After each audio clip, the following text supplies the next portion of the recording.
Mesdames et messieurs, bonsoir. Une nouvelle semaine riche en informations démarre et je suis très ravie de vous retrouver pour une nouvelle édition. À la une de l'actualité, près de 400 fonctionnaires de police participent à une formation intensive dédiée au contrôle routier organisée en 3 sessions d'une semaine. Les précisions à suivre dans quelques instants. Hors de nos frontières, le football fait sa révolution. L'International Football Association Board a décidé d'introduire de nouvelles règles du jeu. Des mesures adoptées samedi dernier en Irlande du Nord lors de la 139e Assemblée générale annuelle de l'IFAB. Nous y reviendrons. Comme annoncé dans les titres, près de 400 fonctionnaires de police participent à une formation intensive dédiée au contrôle routier organisée en 3 sessions d'une semaine. Une initiative qui vise à renforcer la maîtrise des lois et règlements en matière de circulation tout en mettant l'accent sur le professionnalisme et la discipline des agents. Le directeur général de la police nationale Akatao Babarim a souligné l'importance pour les membres de la brigade motorisée de bien connaître les textes en vigueur et d'adopter un comportement irréprochable. Par ailleurs, au-delà des aspects théoriques, ce stage mettra également l'accent sur le partage d'expériences entre anciens et nouveaux membres de la brigade motorisée. Ces échanges visent donc à améliorer la réactivité des agents face aux défis du maintien de l'ordre et du contrôle routier. Dans le même temps, le gouvernement prépare une nouvelle politique nationale de l'industrie PNI. Ce cadre stratégique élaboré sous l'égide du ministère de l'Industrie et de la Promotion des Investissements, en collaboration avec le ministère du Plan et le Tony Blair Institute for Global Change, a pour objectif de dynamiser la production manufacturière et de renforcer la contribution de l'industrie au PIB national. Dans cette optique, un atelier a été organisé ce jeudi à Lomé et a permis d'ajuster ce document stratégique en intégrant des recommandations sur l'innovation, l'énergie, l'environnement et l'emploi décent, ce qui devrait ouvrir la voie à un lancement imminent de cette politique. Une stratégie quinquennale assortie d'un plan d'action assurera son déploiement selon le ministère de tutelle. Par ailleurs, alignée sur les orientations de la feuille de route gouvernementale Togo 2025, la PNI ambitionne d'ici à 2040 d'accélérer la transformation des matières premières locales, d'accroître la part des exportations industrielles et de réduire significativement le chômage. Quittons la gouvernance économique pour nous intéresser à la religion. Plus de 300 âmes sont venues à Christ dans la préfecture de Péléa d'État du 26 au 1er mars dernier par le groupe Salut des Nations des Églises des Assemblées de Dieu d'Avedji en collaboration avec le Conseil chrétien. Le thème de la croisade est les raisons de la venue de Jésus-Christ sur terre, tiré de Jean le chapitre 1, le verset 14 et de Actes le chapitre 1, le verset 8. Pour l'orateur, tout vrai chrétien et serviteur de Dieu doit avoir le fardeau des âmes. C'est pourquoi depuis plus de 3 ans, l'église locale d'Avedji sillonne le Togo en vue de leur apporter l'évangile du salut. Marie-Louise Amouzou pour les détails. Plusieurs âmes à Christ cette semaine dans la préfecture de Péléakata, fruit de la croisade d'évangélisation du groupe d'évangélisation Jésus Salut des Nations de l'église Assemblée de Dieu d'Avedji, en collaboration avec le Conseil chrétien. Pendant 4 jours, l'équipe d'évangélisation était à Péléakata pour libérer les captifs afin de les amener dans la bergerie du Seigneur. Le thème ayant servi de toile de fond de délivrance et de libération des captifs était les raisons de la venue de Jésus-Christ sur terre. Pour l'orateur, 8 raisons nécessaires ont valu pour cette venue. Accomplir la volonté de Dieu, révéler Dieu aux hommes, servir et donner sa vie en rançon, détruire les œuvres du diable, obéir et se soumettre à la vie de sainteté, expérimenter la souffrance humaine et compatir à nos faiblesses, mourir et ressusciter pour l'éternité, puis établir le royaume de Dieu sur terre. Les raisons pour lesquelles Jésus-Christ est venu habiter parmi les humains sur la terre, c'est tout juste pour accomplir la volonté de Dieu. Donc son plan, c'est de sauver cette région, c'est de donner la vie à ceux-là qui sont spirituellement morts, tous ceux-là qui ne vont pas vraiment dans la vie et qui l'ennemi est en train de manœuvrer. Et c'est vrai, le constat que nous avons fait ici, vraiment les gens ont de sérieux problèmes sur le plan spirituel. Ça s'est révélé même sur le terrain ce soir. Et je crois que nous faisons appel à tous ceux-là qui n'ont pas encore la vie en eux, la vie de Jésus-Christ en eux, vraiment d'accepter le Seigneur comme leur sauveur et le Seigneur va les aider. Pour les organisateurs, ce fut une réussite totale. Le coordinateur retrace les difficultés rencontrées dans cette mission à Adeta, tout en remerciant Dieu pour la victoire qu'il a accordée à ce groupe. Depuis le début de l'organisation, l'ennemi nous a beaucoup mis le bâton dans les roues. Il ne voulait pas que cette croisade ait lieu. Depuis l'organisation jusqu'à maintenant, mais à chaque niveau, le Seigneur débloque toujours la situation. Nous avons vu que la main de Dieu a œuvré puissamment. Nous nous réjouissons pour la réussite du début et nous sachons que le Seigneur va continuer à faire de grandes choses pour les 2 jours à venir. Les serviteurs de Dieu ayant participé au séminaire organisé à l'endroit des pasteurs et des hommes de Dieu expriment leur entière satisfaction pour cette croisade et ces enseignements reçus. Ce matin, vraiment, j'ai été comblé par ce séminaire organisé par l'orateur de cette semaine, Salut des Nations, l'honorable Amouzou Newman. Il nous a entretenu sur l'efficacité des hommes de Dieu. Il nous a parlé de comment, en tant qu'hommes de Dieu, nous devons être efficaces sur le terrain pour vraiment, dans l'œuvre du Seigneur. Il nous a détaillé comment nous devons nous donner.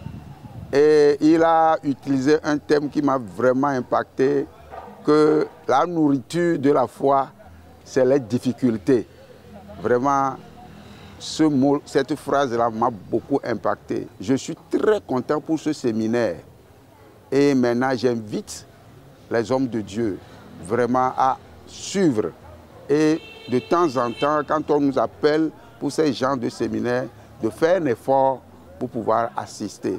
Ça va nous faire du bien pour pouvoir œuvrer dans le champ du Seigneur. L'enseignement nous interpelle tous, non seulement les hommes de Dieu, mais aussi ceux qui collaborent avec le service, c'est-à-dire que les hommes de Dieu, à être du même avis, c'est-à-dire à marcher aussi dans la même lignée que nos pasteurs, avoir une même vision et être déterminés dans notre travail.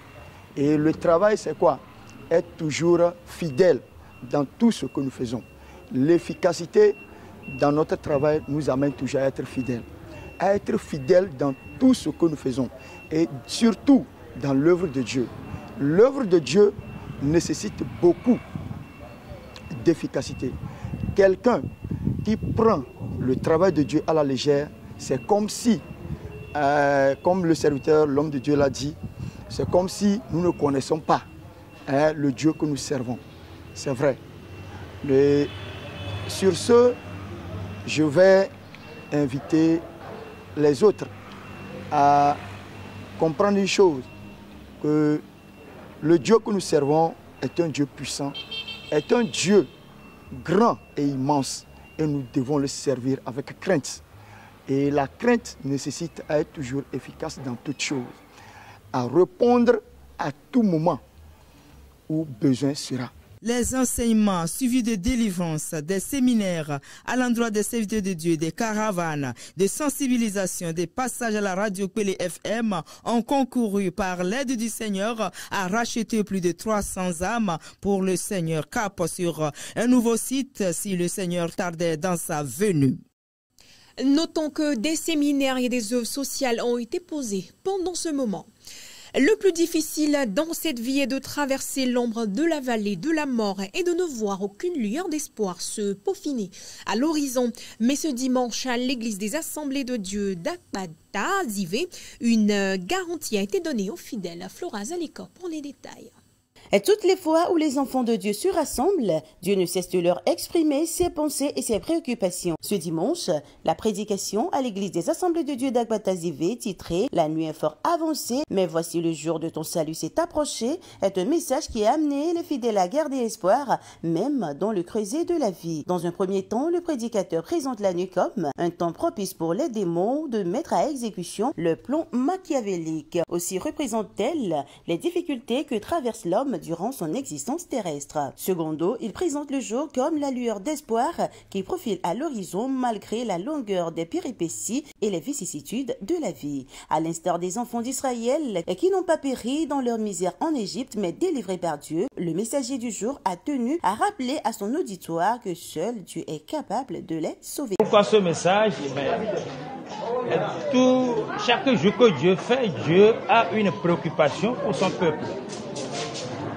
Voilà le message que Dieu a pour nous en ce jour.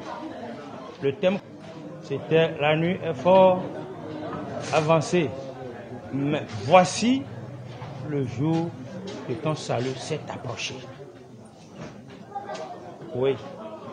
Et nous avons décortiqué de long en large ce que c'est que la nuit. Et ce que la nuit fait dans la vie des humains.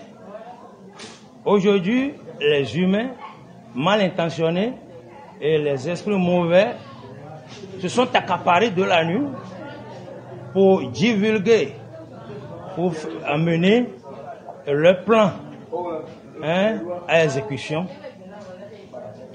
Et ces plans ne sont pas profitables pour l'humanité. Seul Dieu est notre sauveur. Seul Dieu est celui qui délivre ce peuple, cette humanité. Voilà le message que le Seigneur a pour nous en ce jour, en faisant référence au peuple d'Israël au moment où ils étaient en esclavage en Égypte. Le Seigneur demeure et reste avec son peuple, quelles que soient les circonstances, selon le titulaire de l'Église. Aujourd'hui, nous avons suivi la prédication, la nuit est avancée. Et vraiment, cette prédication nous a vraiment fort réjouis parce que la nuit avancée, le Seigneur est avec nous. Comme les enfants d'Israël, ils sont sortis de l'Égypte, le Seigneur est avec eux.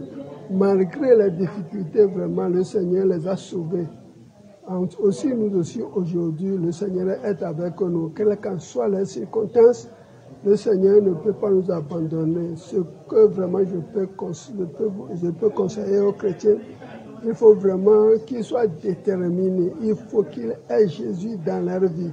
Et il faut qu'ils aient la foi en Jésus et croient au Saint-Esprit qui les guide.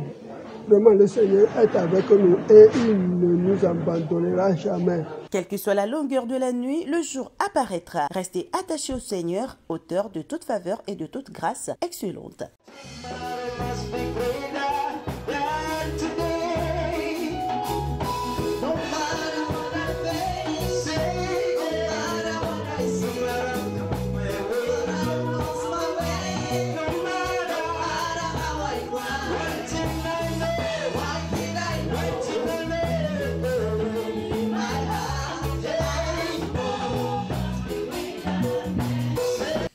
Pour la boucle de ce journal, le football fait sa révolution. L'International Football Association Board a décidé d'introduire de nouvelles règles du jeu. Des mesures adoptées samedi dernier en Irlande du Nord lors de la 139e Assemblée Générale annuelle de l'IFAB.